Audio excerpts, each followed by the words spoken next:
Welcome everyone to another episode of Conversations with CanSan.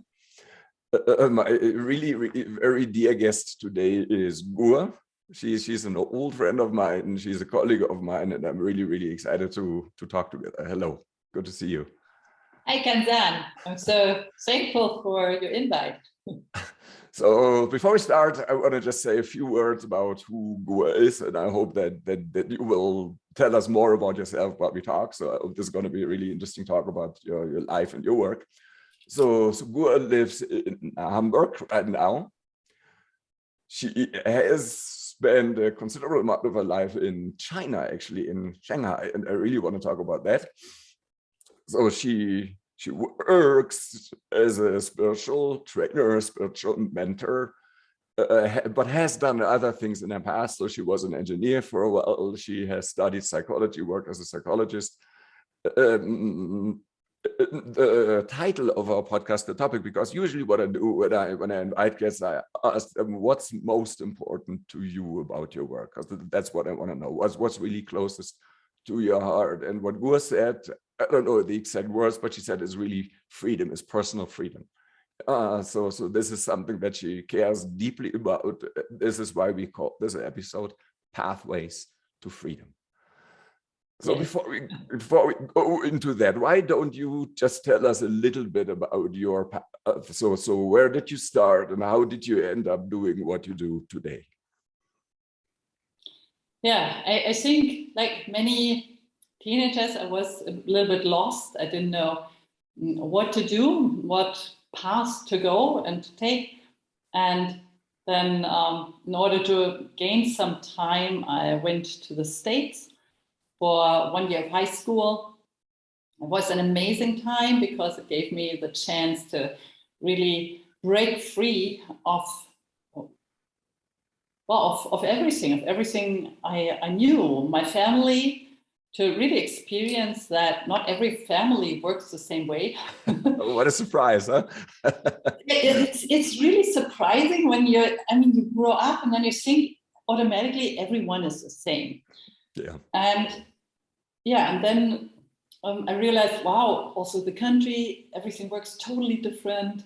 It was a real break free from what I didn't even know I was believing and following. And then coming back, I just knew, well, I need to go further to school, and I finished my high school in Germany. I went to study, and I had really, again, no clue what to study. I just knew, well, why not do something with numbers? I like numbers, that's easy. So I studied engineering, and I enjoyed the studies a lot.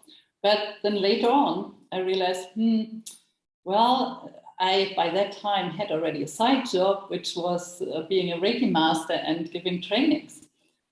So, okay, and for people who don't know what Reiki is, give us just a brief idea. What is a Reiki master? Yeah, and let me also tell you how I get there. Because one day I had really a lot of back pain, and I came to my work because I had a dual study. So I went to school, like to the university, but I also went to business, who paid for my studies, which was amazing. And then one of the workers said, well, if you have back pain, why don't you go and visit this person? He helped another friend. So I went there, and there was a Reiki master, and I had no clue what that would be. So, and then I learned about energy healing. Well, you just put your hand above the body and you perceive. I didn't even know there's something going on in between people. I mean, like this, you could really, move energy. And I found that so interesting that I directly wanted to learn that. He helped me, he directly helped me. I felt much better. Then I wanted to really learn about that. And I followed like his whole path. And so I was also living, I guess, kind of like a dual life. On the one side, I was, a student and working as an engineer. On the other side, I was a Reiki master giving trainings. So and then I realized after my studies and working in business, now I changed already business a couple of times. I realized, well, after a certain time, I lose interest. And I'm really, really interested in the people, the people and their stories and what they feel. And well, I realized, well, maybe I need to change my life and really make my side job as a Reiki master, give it a different fundament, a different base, and become really professional in that field. And so I studied psychology. And I went back to university. But quick question. So, because psychology is not about energy healing, or is it? Mm-hmm. Well, what I had learned with Reiki was to perceive the energy of other people. And I could see how people who had different problems would have different energy movements. Okay. And so I found, wow, I could just, by looking at the energy, I can perceive the diagnosis of what the people have. That's really cool. And, yeah, that's a good shortcut. It is. And then I thought, okay, then let's bring that together. It seems like different, but it's really not. It's both is very matching very well together. And yeah, and so I was studying like the full 6 years that you have to study in Germany to become a master, and I enjoyed the studies. I really enjoyed the studies, and I enjoyed then later working as a psychologist because I could combine it with what I had learned already as an energy healer. Okay. So did you really, I mean, make it known to your clients, to your patients, that you were doing energy healing, or did you do that sort of kind of in secret? Well, partly. What I never did, it's not that I'm sitting there and thinking like, okay, I'm sending energy. That's not my style. But of course, I would use my potential to scan the people and see what is really their problem. So if someone tells me like, yeah, I feel like this, and I can see, oh wow, this person is depressed, and even though the person could not sometimes give me at the beginning, because there's also needs self-reflection. At the beginning, some people cannot really formulate their problem. They cannot give you like all the symptoms that you can read in the psychology books, like, oh, this means depression, or this means this. So I would just like scan the person already. And for that, I would not tell the people that that's not useful for them. But because I can imagine. I mean, some people already have a fear of psychologists, because psychologists already are supposed to know things about you and see things about you. And I could picture that when they know you can actually look into the energy field, that some people might actually freak out. Yeah, really. I mean, because it's using a power that some people have no clue of, like I was feeling before. And what I did though is, when I felt that this person is more accepting of natural ways and other ways of healing, I would tell them, okay, there's another choice. We can go this way or we can go this way. And that was fine, because the classic choice was like doing just talk therapy. I mean, it's not just, it's like that's already doing a lot, but it is so much faster when you can include things like a constellation work, or if you do hypnosis in a spiritual way, like the regression work we had learned. So I could help the people on a very deep level, very quick. And yeah, and I enjoyed that. And of course, my clients enjoyed that. So yeah, let me ask you another question concerning that, because I have met in my practice, I have met both. I have met people who really liked a shortcuts, a faster, more efficient method. And I have met people who were exactly the opposite, who did not want the fast path because, for example, I remember a long time ago in Florida, there was a lady who told me about her problems, her issues she had. I forgot what the exact issues were, but it was a lingering problem linked to a fear of death. So I told her, thinking to do the right thing, I told her, you know, this thing. I looked at her energy and looked at her issue, and I said, you know, I think with 3 or 4 past life regressions, you could really put this problem to rest. Of course, this was exactly the wrong thing to say, because what she perceived was, you don't take me seriously, you belittle my problems that I've had for 15 years. So for me as a young man, it was quite a shock to realize sometimes people want an acknowledgement of how difficult they have it. Even if you do have a quick solution, it may not be the right thing to offer that right away, because, you know, for that exact reason, I think she felt belittled by me saying you can solve this quickly. So do you know this too, this phenomenon? I think this is the biggest and important key, to really walk the same speed that the client can go. I mean, there's one type of client I've realized actually when another psychologist in Germany left, a German psychologist in Shanghai, where I have lived for 12 years. When she left and went back to Germany, some of her clients came to me. And I realized, wow, people really choose their therapist very clearly.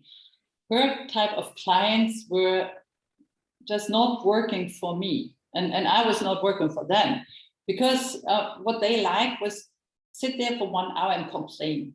And yes, very human, very understandable, but yes. And it's a no-go. So complaining is not the pathway to freedom. Exactly. and it makes me nervous. I'm like, oh, I can't do that. I need the people who really want to go to the end of the tunnel, and in a speed that I can actually perceive as walking towards it. I'm sure the others do that too, but for me it seemed like, wow, this is I cannot do that. That doesn't work.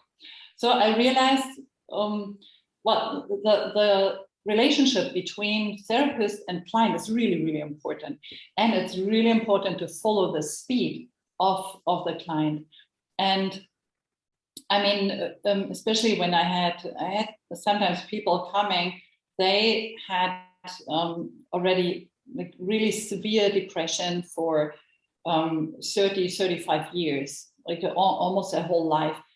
It's really painful, because they have gone through all kinds of therapy before, and really also like electroshocks and like all kinds of things, and have tried all different pills, and there's already this very strong inner belief, no one can help me, together with this frustration, and this needs so much acceptance. So to really give the time until this belief can somehow dissolve. And so but they could feel, wow, there's something happening, and that already was like, whoa, there's something happening. My brain is starting to function. My brain is starting to actually make these connections again, and that's beautiful. But sometimes therapy can really take time. Yeah. Okay, so we talked about depression because that's an issue for many people. I guess there's different levels. You know, you may feel depressed occasionally, or you may have a full-blown depression that never goes away. So, a simple question: why are people depressed? So is there like an underlying cause that is similar, or is it like is it different for anybody? So what is the real? You said you were an engineer too, so let me ask it this way: what's the mechanics, the energy mechanics of depression? Yeah. What I perceive and what I've also learned in my studies, I had a fantastic professor, like a humanistic professor, and I have experienced from a lot of clients that depression is really when you have no freedom anymore. Okay. You know, you start out, and nowadays, unfortunately, many kids already are depressed, but that's not for so long. I mean, kids' depression is not, I mean, that has gone up really in the last 10, 20 years, quite a lot. But it's really that normally, I mean, how I grew up as a kid, I had tons of freedom. I mean, I had 4 or 5 hours of school, then I would go out in the woods, and I sometimes come back only for dinner. It was good, you know? good times. Yes. And you know what's the interesting thing? That no matter, like because in Shanghai, it was a very international community. I really work with people from all over the world. I mean, like really more than 50 different cultures and countries. And it was very interesting because I heard really from the people of my age, I heard from everywhere the same. Yes, we had the freedom. We went out into the woods and we just did what we wanted. And really, everywhere in the world, it seems that this control came, and all of a sudden, people become also aware of, oh my God, could someone kidnap my kid, or I need to, actually bring my kid to the kindergarten. It was different when I grew up. I mean, it's like, well, the path, it's not really far, so you go. And so the world really everywhere has changed. It's true. I found that totally fascinating. And I lost track. The question was the mechanics of depression. Exactly. There was freedom. And then you grow up and you lose freedom. You make choices. You make choices not only by your own like really inner needs and wishes. You make choices also because people tell you, well, this is a good choice and this. And no, maybe you don't become an artist because you don't make any money. Only, this is in the best, that's really from caring parents who say, like, oh, artist, but we don't want you to end up on the street. So you better become, I don't know, like a banker or something. So that's frustrating because they lack the trust that it can really work out. So then the kids, they start to limit themselves more and more. They don't follow their own path, what they really feel is theirs, but they make choices. They go more into different boxes, and then into this box and this box, and then you choose on, well, like what political party you are following, or what is your religion, and what is, it's like you become kind of like put into a box. And now the problem is, normally that happens, the older you are, the more you are in a box. You also, when you're in your 20s, you make tons of friends because you go out, you see people, you are in different sport clubs and whatever. But that gets less and less, right? So you are more and more limited. And at one point, if your choices were not so good, you end up depressed because you're in this little box, and this box does not fit to who you are. Okay. That is the problem. And that is the problem why often then from depression, it comes to suicide, because people just don't see a way out. They are in this box and they have no clue how to get out there. Okay. And that is makes very sense. sad. So another super simple question. So give me an example, because I'm sure there's not a rule that is right for all. But if you have someone who's in this situation, completely unfree, trapped in their box that they perceive is the only way to live, and it's not fitting them. So what's a possible first step to help them out of that box? Well, there are different pathways. And I think it's also necessary, because not everyone believes or works, can go like one certain way. But one way I really like, and you will know because you are a salt healer, you're kind of like the father of the salt healers. I invented that stuff, yes. So, and remember, you gave me this salt access, and I realized with my salt, people they gain this freedom back. It's like okay, so for people who have no idea how to do that, let's just stick with your salt. How do you do that? You have, so that's a physical salt. Yeah, exactly. There's an energized, because that's the essence of salt healing. You use salt as a carrier and you energize it to give it a certain property. So how do you physically work? So I'm sitting here, I'm depressed, I'm sad, I'm in my box. What do you actually do with that salt? Yeah. So first of all, salt, I'm not sure if anyone can become a salt healer. I realized already many years before I am a salt healer in a situation where I felt like really, I mean, I was about to become trapped, like really on an energy level. It was quite dark, and I just thought, now I need a wonder to happen. And I just realized, wow, like streams of salt. And I can't even describe it. I just knew automatically this was salt coming out of my hands. Of course, like no physical salt, but the energy of salt was really streaming out of my hands. And it was freeing my space again. Okay. And cool. But I never I never really implemented that. But then with you and like becoming aware of your task as a salt healer, that was totally amazing, because then I understood more. And then you gave me this very concrete access, and I could feel, okay, this is really the energy. This is to my kind of like certain,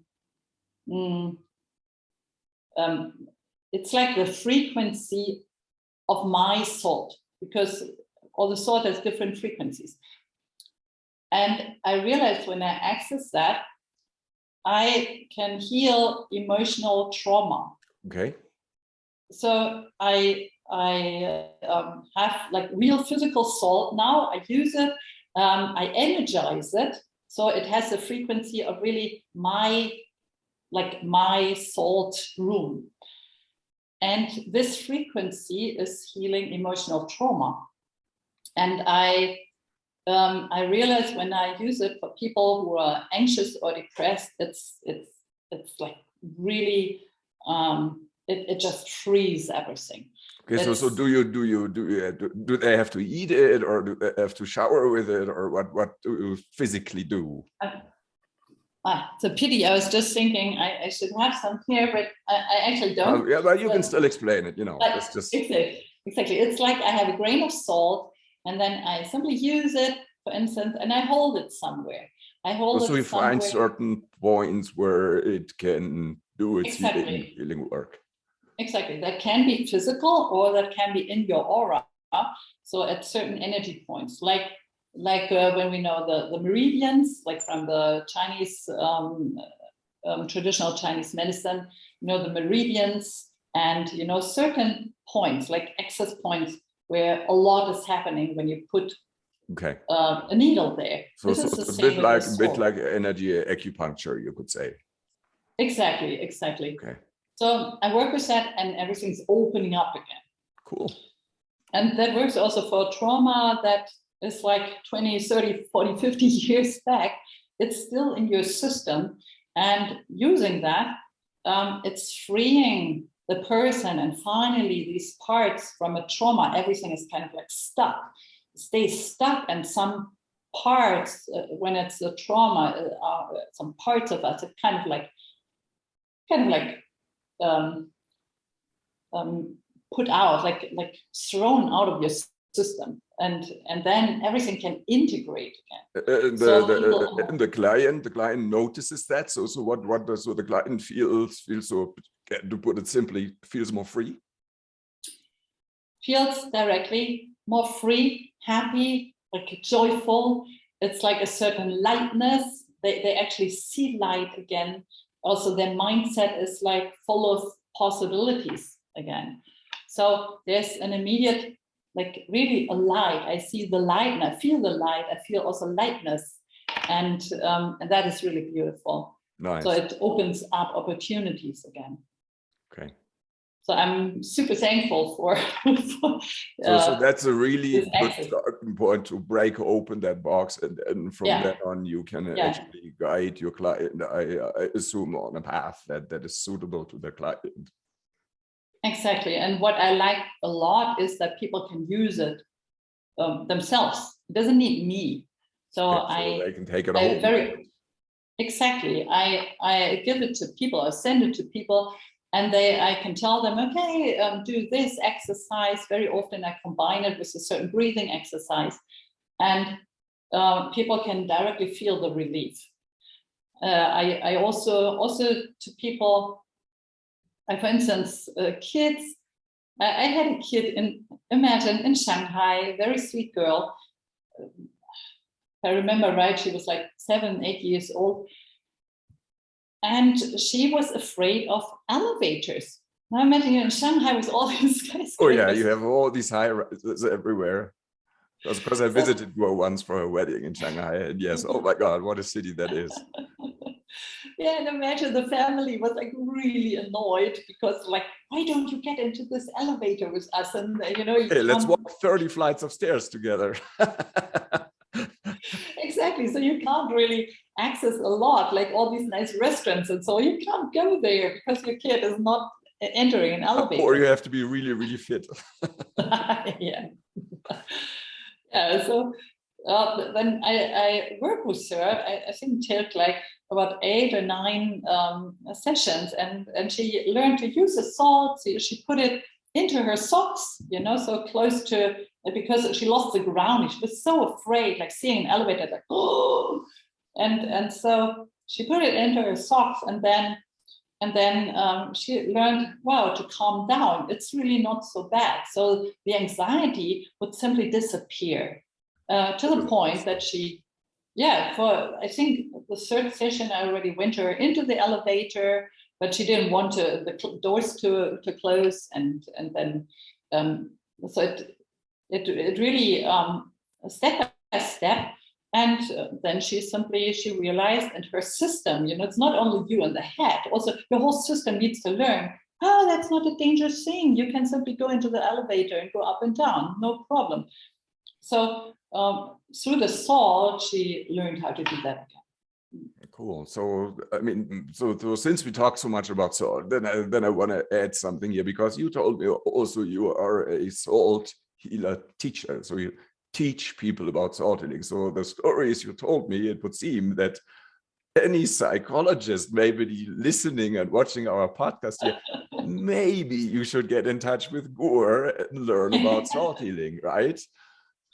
Yeah, that makes the sessions much easier, and your clients will be very, very thankful. Okay, because that's also what I know of salt. Salt really is, I mean, not just salt, but salt healing is remarkable for its speed and efficiency. Yeah. So this is the thing that I Absolutely. also like about it. It's a very, very direct, cuts a very direct path to a flow that we need. So, you know, at the same time, of course, this may be also difficult for your profession because people don't need to talk so much anymore. Yeah, but I don't know.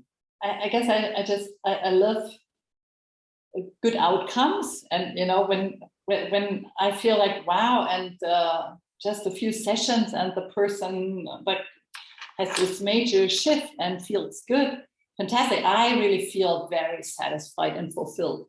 So I really get paid through that so as you well. truly like people to be free. You don't want them to sit on your Yes. couch for the next Yeah, 20 years. absolutely, absolutely. Yeah. Cool. So all the lettering available from Gua. You know, we will at the end of the podcast we will give your contact so you can contact her and consider that. That's a good tip. Okay, so I want to go back to freedom because I just really truly coincidentally I did a few videos about freedom and had a personal philosophy of freedom. I of course have a different perspective. I do very much martial art, you know, the martial art of life related things. So to me, I look at things from a perspective of what can I do, and so let me tell you my summary of freedom. I said there is no outer freedom, really. If you look at it, you know, fundamentally, the only true freedom we have is the freedom of choice. Yeah.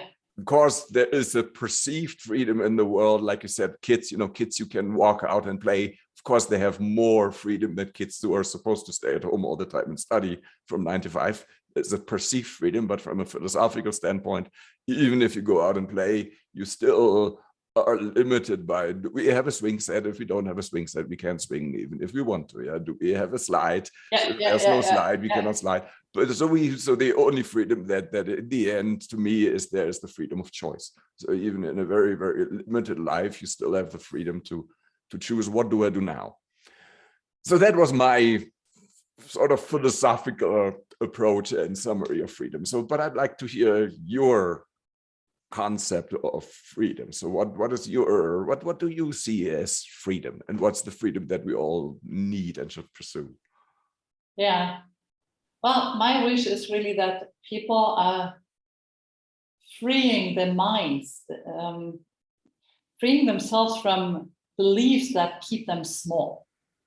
So it's really then like perceived freedom. And that's really an inner process. So yes, you always have a choice, and you can work on yourself on the inside. So maybe on the outside, I don't know, when you're stuck in a quarantine, you know, I have a lot of clients now in quarantine in China, you know, so because they travel, then they end up in quarantine for 3 weeks or so.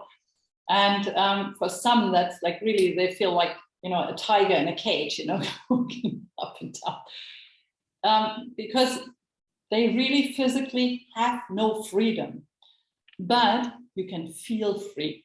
What I do with them is to really guide them into their inner freedom, to feel that they have the freedom to go anywhere in space.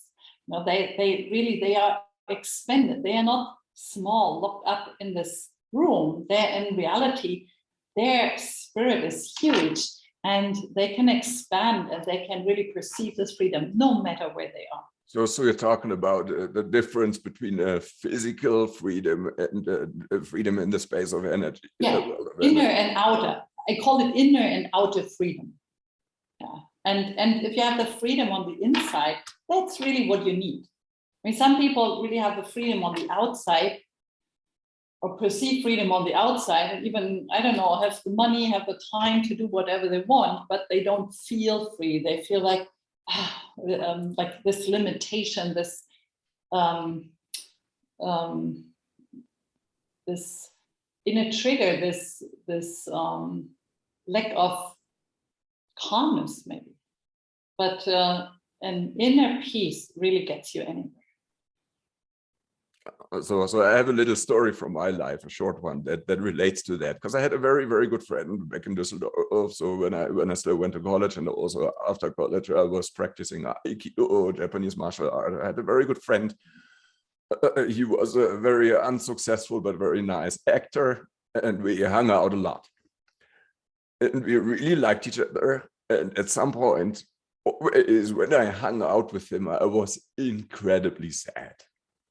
And I didn't know why, because I had time, I had freedom, because I had no family, no responsibility. I had not much money, but enough to live by. And if I wanted to hang out all day at the coffee shop or get drunk, I could do that. So that was this outer freedom. But every time when I was together with this really dear friend, I was terribly, terribly sad.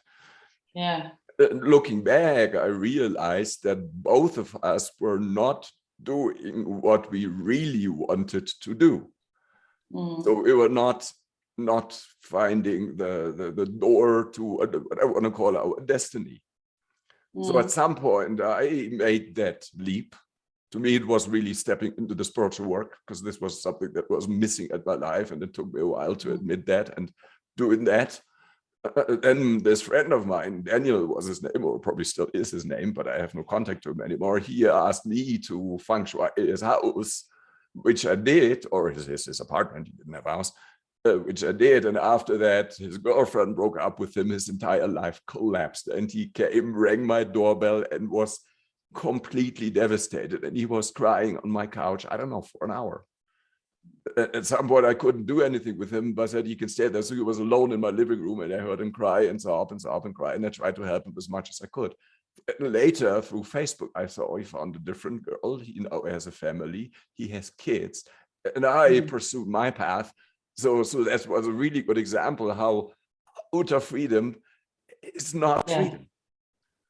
So I totally love what you said. And I totally agree with that. That the inner freedom is really what you need. The inner freedom to dare to say there is a life for you. There is a fulfillment for you. That is also something that is, like you, is very dear to my heart. That distinction to dare to walk the possibly through a narrow path that feels difficult, but it's your path. There's a better path than walk an easy wide path that is not your path. Yeah, exactly. And that is so important. Really, there's a path for everyone. And some people have forgotten that. Yes, many, I think, have forgotten that. Yeah. And it's really there. It's there for everyone.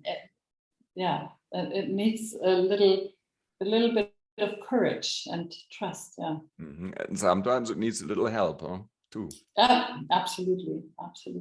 Because I still really like when I'm stuck to ask people like you, for example, ask them, okay, I need some guidance, I need some supervision, I need a little push in the right direction, or I need someone to show me what is really going on. So I also can only say, like going to therapy, going to a spiritual healer, going to a spiritual teacher, it just makes so much sense. Yeah, absolutely. So we're so stuck in our own world. how do I distinguish? Because you just said previously that not, the patient looks for the therapist. How do I distinguish who is good for me and who's not good for me? Because I just had a story in my direct surrounding where a girl I know, a teenager I know, went to a therapist and she got medication and she's suicidal now. And I personally think that is so important. I think that's a terrible, terrible therapist, this person. I think I've never met her, but I just heard the stories because I know the girl and I know the mother. So so it can go completely the wrong way, can't it? And I've heard the same stories. We all know stories from spiritual teachers or so-called cults. I mean, that's also a difficult word because every religion is a cult. That is there's no difference. So I think what people mean by cult is something that leads you down a path that doesn't lead to freedom, but leads to your destruction.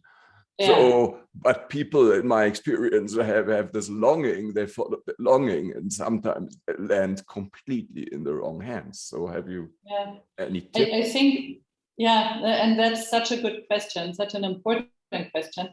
And I think not only for kids, but really for everyone, because many people, like, we learn from the beginning to listen to words, to listen to logic. And it's so popular, right? You want to find a good doctor or so, and then you look at okay, what's the CV like, and how many degrees does this person have? And Does it's sound like, really pompous and competent. yeah, and then our logic says, oh yeah, he must be good, or she must be good. And that's a problem, that we, instead of really listening to our heart and feeling, I think the key is really the feeling, who fits for me, for this particular problem that I have. Maybe this person was not useful for someone else, but maybe this person for me in this moment is just exactly perfect. So, but if I cannot feel it, it's a big problem. And if I just go by logic and I go like, oh yeah, this person has tons of degrees, then I go there, and maybe I end up in hell, because this person doesn't get me as who I am, doesn't get my past, doesn't understand my concept of life, and has, of course, their own judgments, their own ideas, what is like right and what is wrong. So listen to logic is not helpful in this when you're looking for help. You're looking for help. That coming from a former engineer. Yeah, because I really know what I'm talking about. I always, I don't know. I'm always, I have been raised like, well, a doctor is like, really, a doctor is like the God in white, and you just follow what the doctor is saying, until at one point I realized, oh my God, what did this doctor do to me, or this doctor? And wow, I really need to listen to my heart and my feeling, my intuition. Some doctors are good, some doctors are not good, exactly. No matter how many degrees they have. And that's the same with everything. Some spiritual leaders are good, and some are bad for horrible. You. Yeah, some are horrible. Exactly. And that's the same with any job. Also psychologists, some are good, some are not good for you. Maybe for others it works. So you can only make a good choice when you listen to your own heart, when you listen to yourself, and then feel, what does it feel when I'm there? If I close my eyes, is this really, do I feel good? Do I feel good after coming from this person? Like before, when I go in and when I go out, do I feel better? Do I feel maybe more tense? Is my head more troubled, or am I feeling lightness and joy? So this is what you can go by, and then you're on a good path. That's what you asked me. Yeah. So I mean, what I like to say is, because I think logic is a good thing. To me, it's like what people call logic is flawed logic. Is logic based on assumptions. Mm-hmm. For example, there's a logic that I had that as a young man, that spirituality is just make believe. So this was not logic, this was an assumption. It was just a belief. Funny enough, that's the surprising thing. The people who fight belief, they have very strong beliefs. So then I experience like what your clients experience. I met a spiritual healer who did stuff. With me, it was Reiki too, and then it was something else. So where someone just did something, and I just had to admit, this feels awesome. You just changed me through some spiritual mumbo jumbo. So my assumption had to change. So this was my logic was, I cannot uphold this belief anymore that spiritual work is just bullshit, that you have to believe, because I have made too many different experiences. So my logic was, this is part of life. This is real. This world, the spiritual world is real, and properly applied, it's very important, makes a big difference. So again, then I logically said, so if I want to feel better, logically, I should do more of that stuff and find the good healers. So if your mindset, if your logic stays free. I mean, of course I love logic. I told you before I love numbers and all that, but once you get stuck, once you follow like beliefs that don't do you good, or like this mindset that's when you're caught in a pattern that is not good for you, then you have a problem. Exactly. And really that's one of these boxes, isn't it? That people have this picture of the world, the worldview, and that is compact and it was logical, but it leaves out so much of the world that is there too. Yeah, exactly. And it's really, it's every, I mean, why are we born with a brain? I mean, it must be useful. I would hope so.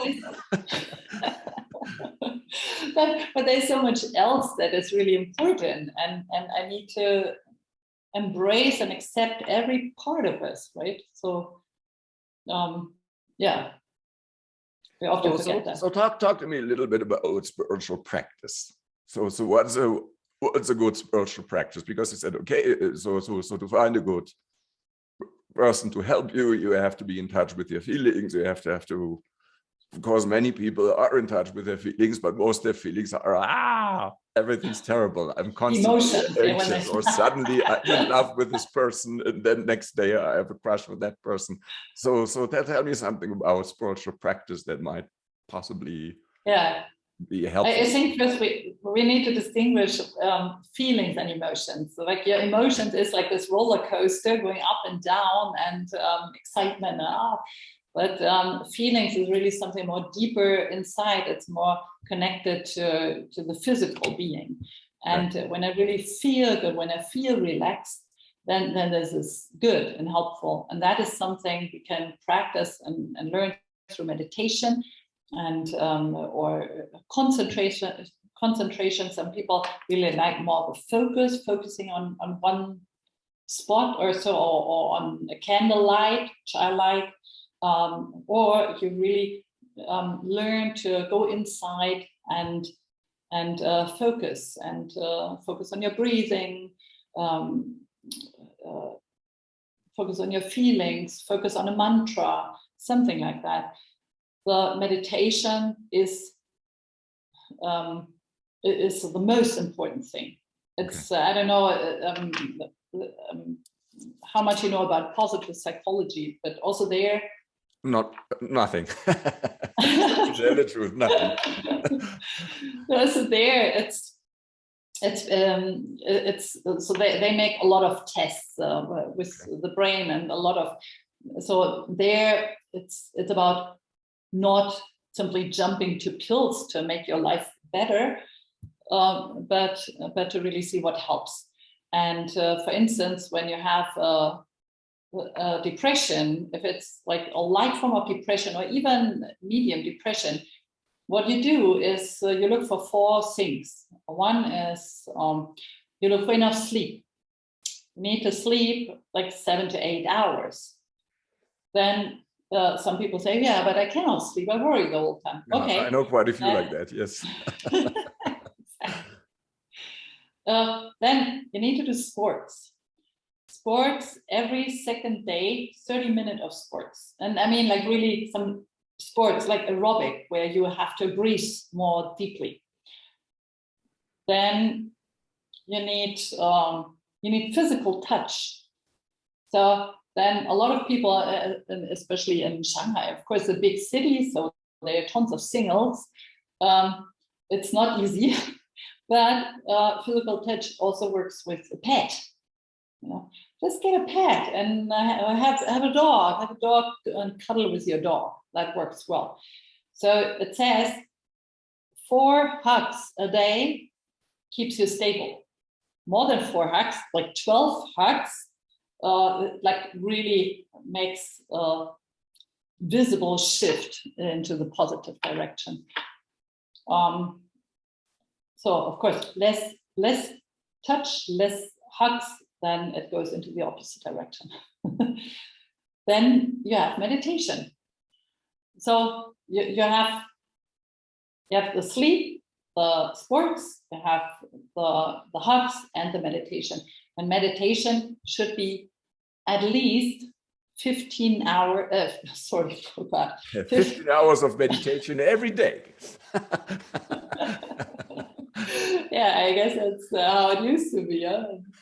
Sitting in some cave. No, nowadays it's enough. 15 minutes in the morning, 15 minutes in the evening. That's fine. And it's really, even if people say, oh, I cannot meditate, just close your eyes. It's already enough. Just closing your eyes calms your brain down from a very active alpha state to a beta state. You're more calm. You already have a very positive outcome.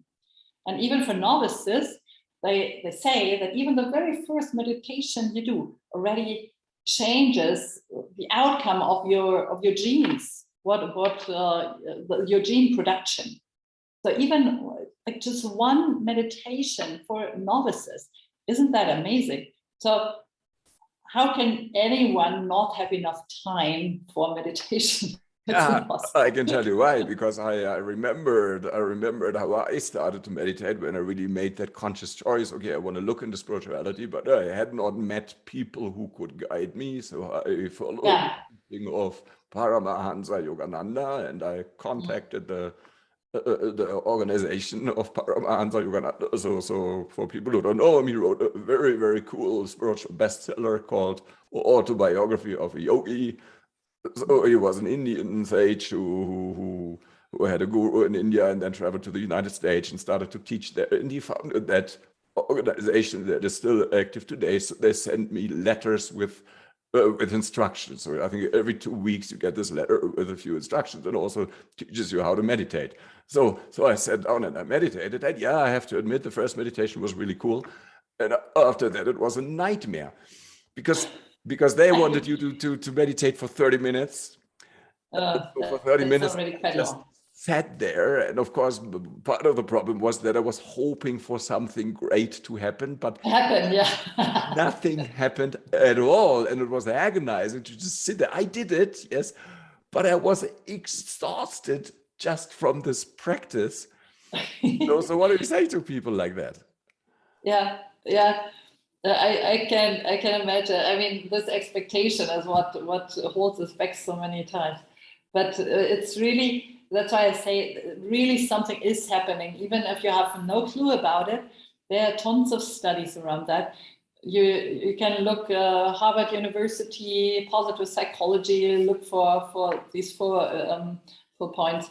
It really just one time meditation makes already a change. It kind of like unlocks the doors, like your in your DNA, that the positive genes that help you to live, and like all the positivity open up, and the genes that make you sick to just the door closes. So it has a huge effect.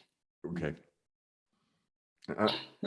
So remember, it got better for me. So this was my personal key, was when at some point, so I have to quickly say what happened. So at some point I had a dream, because I still thought that I'm an atheist at the time. I thought, God is just a weird concept. So one night I had a dream, and the dream, in very clear terms, made me realize at the time, as a young man, I was actually looking for God.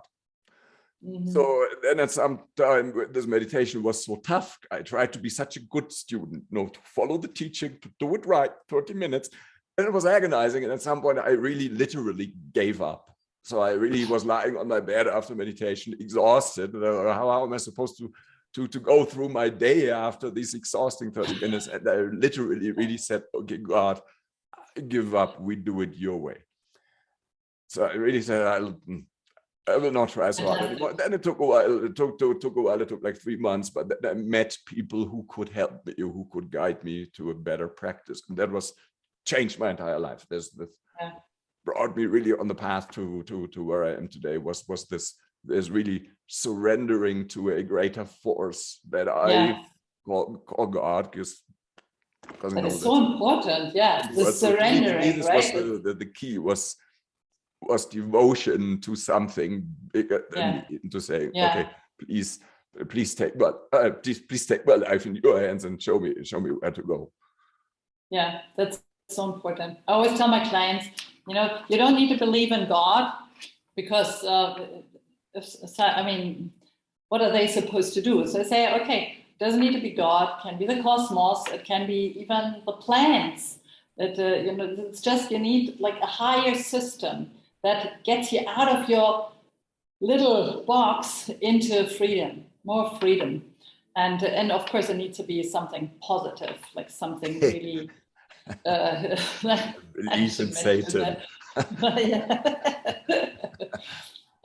So something greater, positive, and then you already have this perception of, okay, things are opening up, and I receive freedom. True. And of course, a good meditation teacher helps. Someone where you really feel, oh, I can trust this person can get me where I want to go. Then you go there. And also following what you said earlier, also look for the results. Look, do you feel lighter? Do you feel understood? Do you feel free? Yeah. Isn't it all about freedom? That's our topic. Okay, so we're coming a little bit to the end. So the last thing I want to ask you is, so if you would rule the world, if you were God, so, you know, God, queen of this realm, so what would be the most important thing you would want your lovely subjects to embrace? What would you put into the world, or what do you want to say to people? You know, if you can make anything happen that you could make any change possible, what would that change be?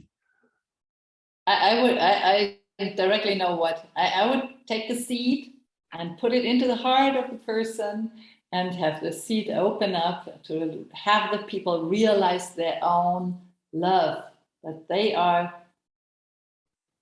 nothing but love. Yeah, I think that has gone lost. Some people really, you remember like the earlier Freudian idea that there's like a wild animal in all of us, and you need to kind of like keep it down. Well, some people still believe in that, even though this is like a long time ago, and it's long proven that this is not the case, that we are love. But there's people need to experience that they are really nothing but love, and they are good, and I think that's what I would do. Oh, that is beautiful. I like that. So I'll be your subject. I'll take that seat. Cool. Okay, so how can people reach you if people really would like to work with you? How can they reach you? Do you have a website? Do we have a contact somehow that they can reach out to you? Yeah, I think easiest is probably through Facebook or LinkedIn. I am on both channels regularly. Of course, also through my email contact. So what's your name on Facebook? What's your name on LinkedIn? What can they look for?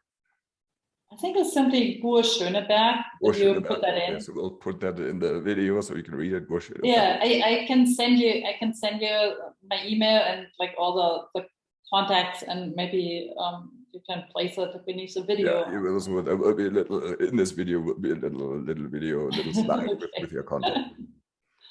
Yeah, okay, so if you want to learn about freedom, if you want to find your own freedom, if you want to find your own love, contact Gur. Do you work through Zoom? Yes. So people do not necessarily have to travel to Hamburg, because that's where Gur lives. So they can just reach out to you and work with you. You know, I highly recommend it. Freedom to be you, freedom to be love. So yeah, it's a beautiful thing. Thank you so much for your time. Thank you for your invite, and it's really lovely talking with you. And you know, maybe we'll do another one sometime in the future. I hope so, because I absolutely want to do more of these talks, because I think it's really important to show more people that there are people like you out there who know what they're doing. So, and like you. And like hopefully also all the other guests we'll have in the future. So thank you so much. that was a lot of fun, and thank you for watching. If you watched, thank you for listening. If you listened, and catch me in another episode. Exactly. Thank you, everyone. Okay, have a great day. Bye-bye. Bye-bye.